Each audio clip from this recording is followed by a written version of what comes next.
안녕하세요. 다란성형외과 박찬원 원장입니다.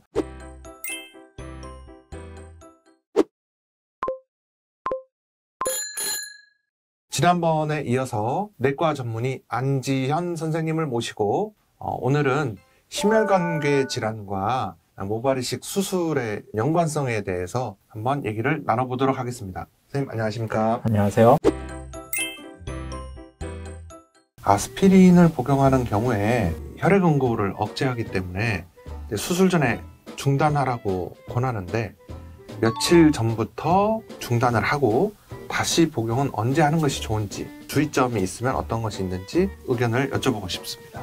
수술 전에 며칠 전에 스탑하는 것이 좋을까요? 어떤 시술을 하느냐, 어떤 검사를 하느냐에 따라서 이 범위가 달라지거든요. 네. 그 수술이 어느 정도 출혈이 있고 네. 뭐 얼마나 시간이 긴냐에 따라서 이제 또 달라질 수 있는데 네. 시청자분들한테 좀 설명을 해주시면 모발이식 수술은 출혈량이 많은 수술이 아닙니다.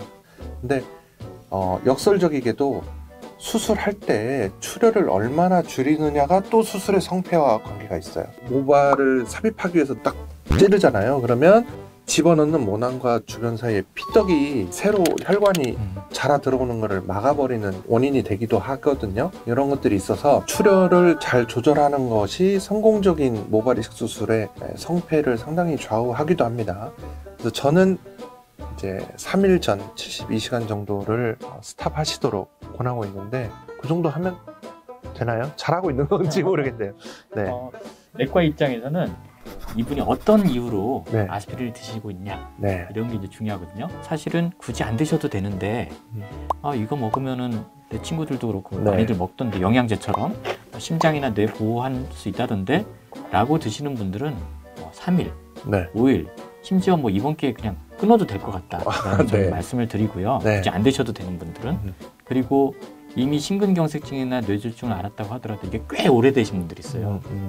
이런 분들 같은 경우는 좀 더 끊어보는 걸로 생각을 해볼 수 있는데 문제는 뇌졸중이나 심근경색증, 뇌경색 이런 것들이 생긴 지 얼마 안 되신 분들 6개월이나 1년 이 이내에 있으신 분들은 사실 3일도 제가 굉장히 위험 부담을 느끼고 정말 이 혈관이 1년 동안은 절대 안 막히도록 하기 위해서 복용하는 경우가 많거든요.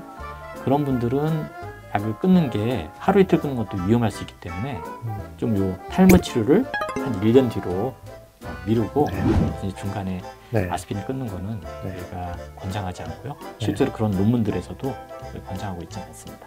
그럼 이제 일반적으로 보면 한 3일 정도면 괜찮은데 6개월에서 1년 이내에 뇌졸중이나 심근경색이나 이런 과거력이 최근에 있었다면 그런 경우는 조금 수술을 그 이후로 좀 미루더라도 아스피린을 끊는 거는 주의하는 것이 좋겠다라는 말씀이신 것 같습니다.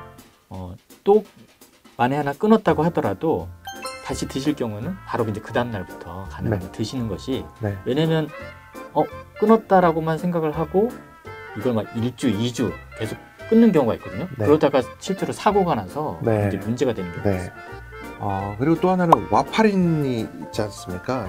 항응고제인 와파린을 복용하는 경우 언제부터 중단해야 되는지, 중단해도 되는지, 다시 언제부터 복용해도 되는지에 대해서 어떻게 생각하시는지. 와파린도 경우에 따라서는 용량을 줄이는 방법들이 이제 나와 있습니다.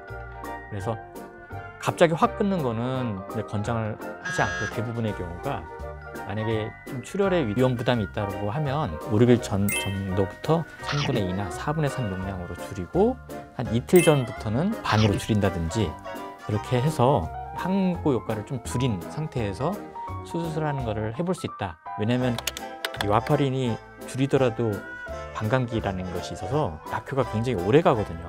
그래서 5, 6일 전 줄여도 사실은 피가 잘 안 묻는 효과가 나타날 수 있어서 혀 밑에 넣는 혈압약이 있거든요. 그런 것들은 혈압은 빨리 떨어질지언정 심장에 좀 부담을 줄 수 있어서 금식을 하더라도 혈압약 하나를 삼킬 만큼은 물을 살짝 드시면서 혈압약은 꼭 드시고 오시라고 말씀드리고요.